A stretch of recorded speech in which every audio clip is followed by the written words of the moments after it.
Let's use a site called Read Write Think to create a Venn diagram and turn it into our teacher via Google Classroom. To start out with, on the right hand side, I'm in my teacher Google Classroom account. What I want to do is go to the site readwritethink.org. Once there, I know I'm going to use one of the classroom resources, and this is a student interactive. There are quite a few student interactives listed, and I'm looking for the Venn diagram, so I'm going to do a quick keyword search for Venn diagram. Now, since my students are using Chromebooks, I'm going to choose the second option, Student Interactive. I do not want the mobile app unless my students are using an iPad. Then in that case, I would want this Venn diagram. But I'm going to go ahead and click on the Student Interactive. This is the interactive that my students are going to use. So I'm going to go ahead and copy, Control-C, the link, go back to my Google Classroom, go to the plus, create an assignment, and I'm going to type in a title and description. So I have my Venn diagram. I've given the students some specific directions. For my due date, I could set that whenever I'd like to. I'm going to, for right now, just turn that feature off. Next, I need to insert that link. So I'm going to go ahead and Control-V, paste the link, and add it. Then I could assign this to multiple classes if I'd like to, and then I will click the Assign. Now, if we go to the student point of view, which is on the left-hand side, we will see that the assignment is right here. As a student, I can go ahead and click the Open button, and here I can see the link that I need. I will click and go to the site. I will click on Get Started.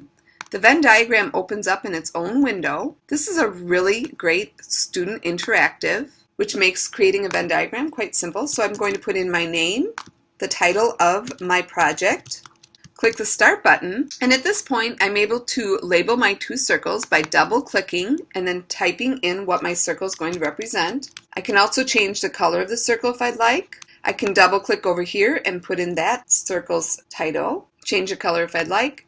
Another option I have when I double-click is to be able to resize the circles if I feel that I need a little bit more space.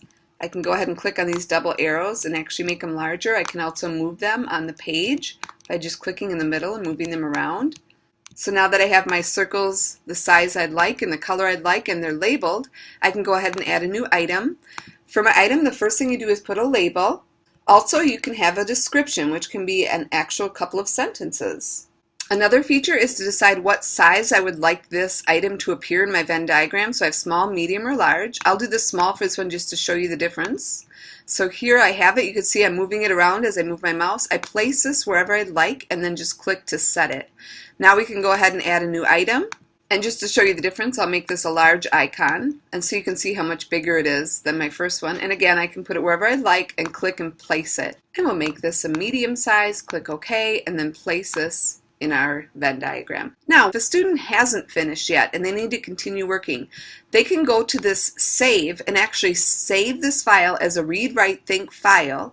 Click the Save button, save it to their downloads or to their Google Drive on their Chromebooks. Then what can happen is the next time the student comes back to work on their Read Write Think project, they can go ahead and go back to the URL link, click Get Started. At this point, they can just click the Open, and then they can go ahead and find their file. And it will be a Read Write Think file, and it'll open up whatever they had completed the first time around, and they'll be able to add more. Now, when the student has completely finished the project, they will click the Finish button. And in this case, because I want to turn this into my teacher in Google Classroom, I'm going to save the final as an actual file. This will be saved as a PDF. I can go ahead and save it again to my downloads or to my Google Drive. And now that I have that saved, I'm going to be able to go ahead and bring that in and turn it in Google Classroom. So we're going to go ahead and close out Read Write Think, go back to Google Classroom in my student view. I'm going to go to Add a File. I'm going to search my computer, my downloads, or my Google Drive. In this case, I'm looking for the History PDF, which is right here. I will go ahead and click Upload to upload that file. Now that the file's in there, I'm going to go ahead and turn it in. And my assignment has now been turned into my teacher. So let's go back and look at this from the teacher point of view. Here's my assignment. I have one done. I'm going to click it. I see it's right here from my student.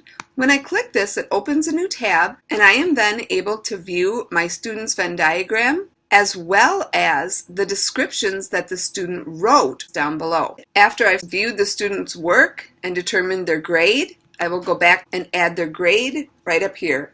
I will then return this assignment to the student, and if we go back to the student view, we can see that the grade has been added right up here. And that's how you use Read, Write, Think and the student interactives with Google Classroom.